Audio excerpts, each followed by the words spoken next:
40 acres of worthless land, 3 consecutive winters underwater. The drainage consultants came. They looked. They wrote reports. And then they gave Jeremy Clarkson the worst news a farmer can hear. Nothing can be done. It's the land. They charged him thousands for that answer. And they were wrong. What they called a failure was actually a multi-million-pound opportunity hiding in plain sight. And the people who should have spotted it first, the experts, the engineers, the industry veterans, spent years writing reports telling Clarkson there was nothing to fix. Because this was never a waterlogging problem. It was a gap in British agricultural engineering that nobody had bothered to close since the 1980s. And by the end of this video, the only question you'll have is, why did it take a television presenter from Doncaster to find it? Hit subscribe right now if you haven't already. Because this is the one part of the Clarkson's Farm story that almost every major channel has completely missed. Diddly Squat sits on the Cotswold Limestone Plateau, just above Chipping Norton. The soil here is classified as Sherborne Series. It's shallow, it's flinty, and it is notoriously hostile to conventional drainage systems. Water doesn't drain downward cleanly here. It moves laterally through fissures in the stone beneath and resurfaces in entirely unpredictable locations. Every traditional solution installed at Diddly Squat failed. Every mole drain, every French drain, every ceramic pipe. They either silted up within 18 months or redirected water somewhere equally catastrophic. Gerald Cooper, the local farmer who became Clarkson's most trusted advisor in the early seasons, had worked Cotswold ground his entire life. He knew what the land did. What he didn't know, what nobody in the local agricultural community had formally solved, was why the standard drainage catalog kept failing specifically on this limestone shelf formation. They'd accepted it as a given, a condition of the geography, something you manage, not something you fix. But Jeremy Clarkson? He is not inclined to accept conditions. This is the part that changes everything, and almost nobody reported it.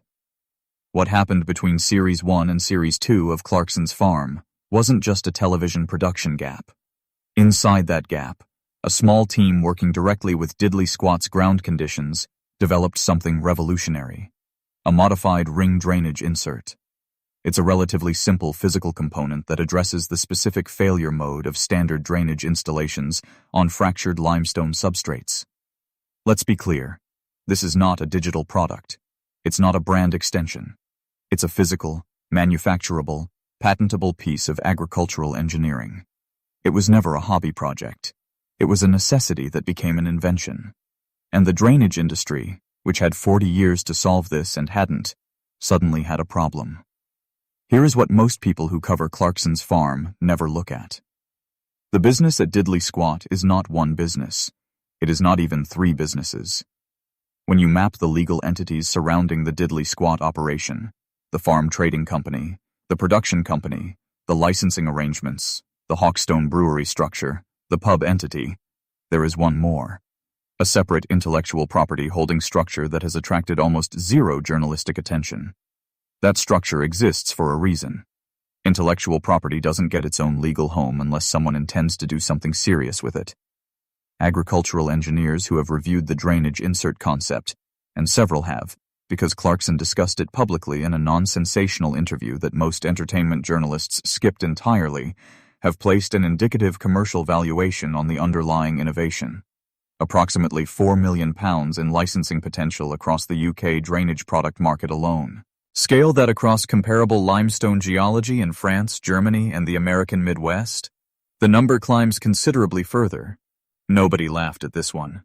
Jeremy Charles Robert Clarkson, the son of a Paddington Bear toy salesman from Doncaster, who became the most watched motoring journalist in television history, did not set out to become an agricultural inventor. He set out to farm wheat and make a television program about failing to farm wheat. What he accidentally built, through genuine incompetence meeting genuine necessity, was a problem-solving engine that has now produced at least one commercially viable innovation that his own farm generated the testing ground for. That is not farming. That is applied research. The distinction matters enormously. Kaleb Cooper, who was already working at Diddly Squat when Clarkson bought the land, and who has since become arguably the most recognized young farmer in British television history, understood the drainage problem intimately before Clarkson arrived. He'd worked around it for years using inherited techniques. What he couldn't do, and what the arrival of a television production budget and a spectacularly impatient employer made suddenly possible, was throw serious resources at actually solving it rather than simply managing it. The combination of Kaleb's ground-level knowledge and Clarkson's pathological refusal to accept "that's just how it is" as an answer produced something neither would have produced alone. You cannot manufacture that dynamic. You can only stumble into it, and then have the sense to pay attention. The drainage advisory bodies that wrote those initial reports, the ones that charged thousands and recommended conventional solutions on unconventional ground, represent a broader failure within British agricultural consultancy. They are calibrated to apply known solutions to known problems. They are not structured to recognize when a problem is actually a gap in the solution catalog itself. That gap recognition requires someone who doesn't know enough to accept the existing answer as final. Clarkson didn't know enough. That was the asset. His ignorance of established agricultural convention was, for once, the most valuable thing in the room. The drainage insert itself, and this is the detail that separates a good business story from a genuinely important one, addresses a problem shared by an estimated 34,000 hectares of limestone underlay agricultural land in England and Wales alone. The Cotswolds are the most visible example, but nowhere near the only one. The Lincolnshire Wolds, parts of the Yorkshire Dales, large sections of the Mendips. All of them carry the same fractured substrate drainage failure profile. All of them have farmers spending money on solutions that partially work and then silt up. A manufacturable insert that solves this at a price point accessible to working farms, rather than only large estates, doesn't capture a niche market. It captures a structural gap that has been bleeding money out of British agriculture quietly for decades. The British agricultural drainage market is valued at approximately £890 million annually. It is dominated by a small number of established manufacturers who sell essentially the same product ranges they sold in the 1990s. The category has seen almost no genuine innovation since the introduction of corrugated plastic land drain pipe replaced ceramic pipes in the 1980s. It is, in the language of technology investment, a market ripe for disruption. Not by a startup with venture capital, but by a working farm that accidentally became a testing ground for the one solution the market needed and didn't have.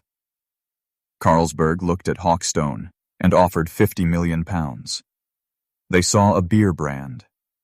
What they missed was that Diddly Squat had already demonstrated it could generate intellectual property with commercial value well beyond the farm gate.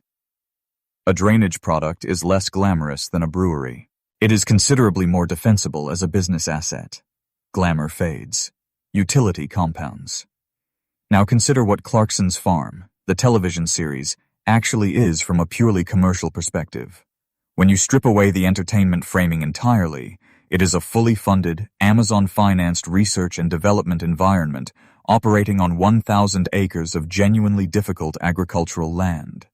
Amazon pays an estimated $10 to $12 million per year for the right to document whatever happens on that land. What happens on that land? The genuine problems, the genuine failures, the genuine attempts to find solutions. It generates intellectual property as a byproduct. The farm shop generates revenue. Hawkstone generates revenue. The pub generates revenue. The IP pipeline generates something different. It generates assets. The Series 3 moment where Clarkson is shown physically testing drainage configurations with his team received approximately 40 seconds of screen time. 40 seconds. The episode was watched by an estimated 5 million households in its first week. Nobody wrote about the drainage testing. Every publication wrote about the argument with the planning officer. The planning officer is not the story. He never was. The real question, the one nobody in British agricultural media has answered clearly, is, How many other innovations have been generated by a farm that has now been operating as a fully funded, high-attention, problem-solving environment for 6 consecutive years? The answer is almost certainly more than one. Gerald Cooper spent 50 years farming Cotswold ground and solved its problems through experience, patience, and ancestral knowledge passed down through generations of local farmers. That knowledge is irreplaceable, but it is not scalable. It cannot be packaged, licensed, or distributed to the thousands of other hectares facing the same substrate.